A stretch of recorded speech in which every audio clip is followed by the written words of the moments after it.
Sejam bem-vindos ao Nerdologia. Eu sou o Átila, biólogo, pesquisador e gostava de raspadinha até começar a fazer esse episódio.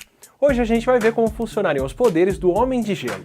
Nos filmes do universo X-Men, o Homem de Gelo tem poderes mais ou menos opostos ao do Pyro ou do Tocha Humana, com direito a jatos de gelo, sopro gelado e até armaduras de gelo de dias de um futuro esquecido.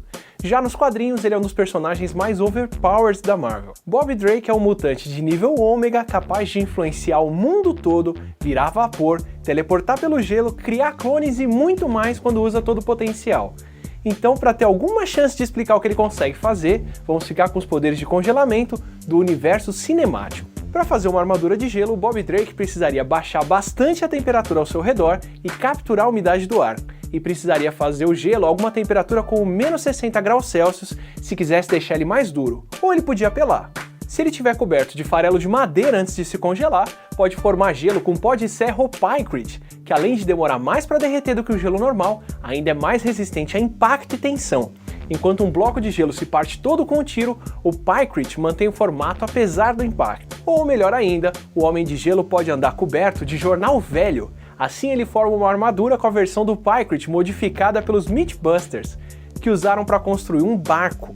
Uma armadura de gelo com jornal velho não seria a mais gloriosa, mas tornaria o trabalho das sentinelas em dias de um futuro esquecido bem mais difícil.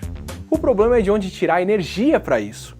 Como um grupo da University of Leicester calculou, para cada litro de vapor que ele transforma em água líquida e em gelo em seguida, o Homem de Gelo gastaria pelo menos 10.000 calorias, se não mais.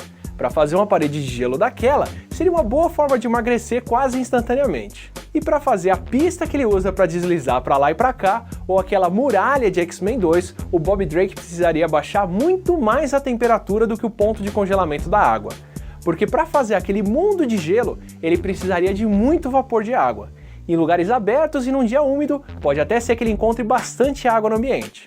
Mas uma sala fechada de 5 metros por 5 por 3 de altura, mesmo com bastante umidade e um dia quente, tem pouco mais de 2 litros de água dissolvidos no ar. Pode ser o suficiente para fazer uma rosa de gelo ou alguma gracinha, mas nem de longe é o que ele precisa para uma barreira. Ou o Homem de Gelo tira toda a umidade do ambiente, e isso inclui a água do corpo de quem estiver por perto, como um bom dobrador de sangue, ou ele faz aquelas esculturas todas usando mais do que água. Se ele realmente esfriar o ar abaixo de 79 graus Celsius negativos, o que estaria congelando é o gás carbônico do ar além da água.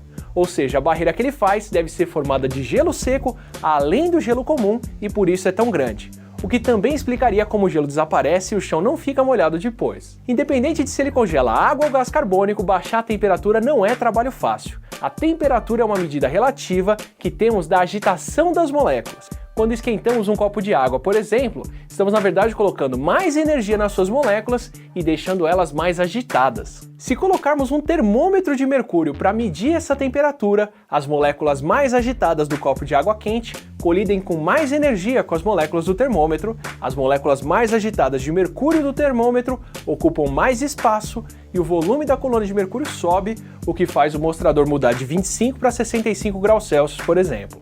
Dar mais energia e aumentar mais a temperatura de alguma coisa é fácil, mesmo à distância.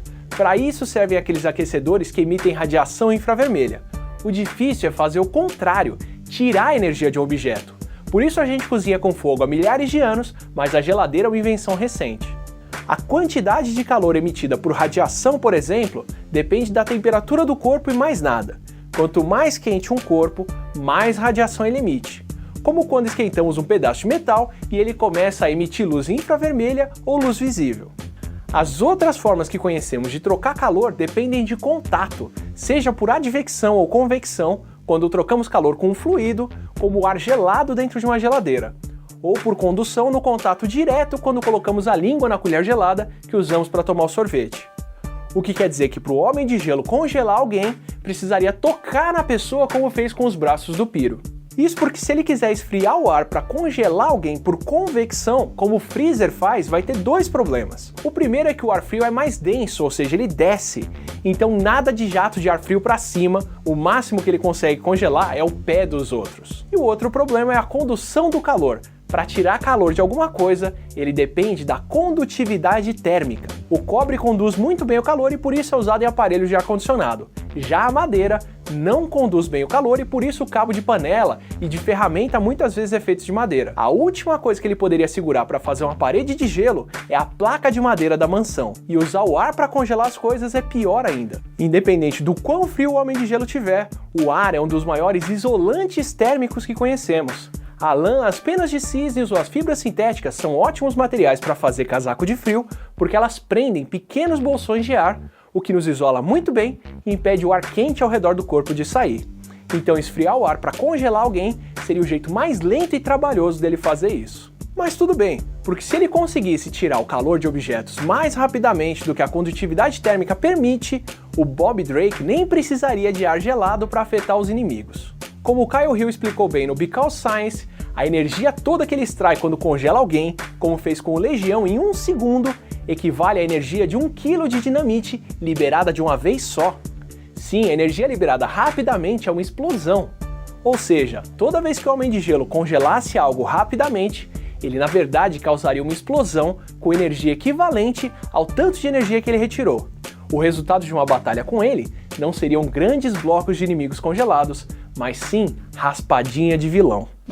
Nesse episódio que não teve livro citado, mais um agradecimento ao Caio Gomes do Fisiculturista pela ajuda. No episódio sobre singularidade, muita gente como Juliano Petroneto chamou atenção para a lei de Moore que está morrendo e deve acabar por conta dos limites físicos dos processadores. Realmente temos um limite para a distância entre os circuitos no silício antes da corrente elétrica começar a vazar de um para outro, e a lei de Moore não é uma lei física que descreve alguma coisa imutável, mas o que a gente vê como a curva de avanço de uma tecnologia, como o poder de processamento por dólar gasto, é na verdade uma série de curvas sobrepostas. Então a tecnologia que avança o processamento naquele momento pode até perder o fôlego, mas em seguida outra tecnologia continua avançando a fronteira. Assim como os circuitos em silício continuaram de onde os transistores não deram conta. A progressão pode continuar com novas tecnologias. E se você não sente isso nos processadores de computador, é porque o mercado está interessado em outras coisas. A ponta do gráfico que a gente mostrou com mais processamento no episódio passado são circuitos em placas gráficas, e servidores também continuam ficando rápidos e mais baratos. Quem está morrendo não é a lei de Moore, é na verdade o mercado de computadores domésticos. O Danilo Mesquita trouxe um bom ponto, que é a discussão se a mente é computável ou não, e é um dos pontos, na verdade, mais importantes sobre a singularidade. O Kurzweil e outros argumentam que não precisamos simular a mente em todos os detalhes, mas sim emular uma mente, imitar os processos de uma forma mais simples e com os mesmos resultados, do mesmo jeito que um avião não imita uma ave para voar. Mas eu recomendo que aguardem o Nerdologia Tech, onde a gente vai discutir se a mente ou os seres vivos em geral são ou não são programáveis. Não se esqueçam de curtir e compartilhar o vídeo, assinem o canal para mais heróis com consequências e até a próxima quinta.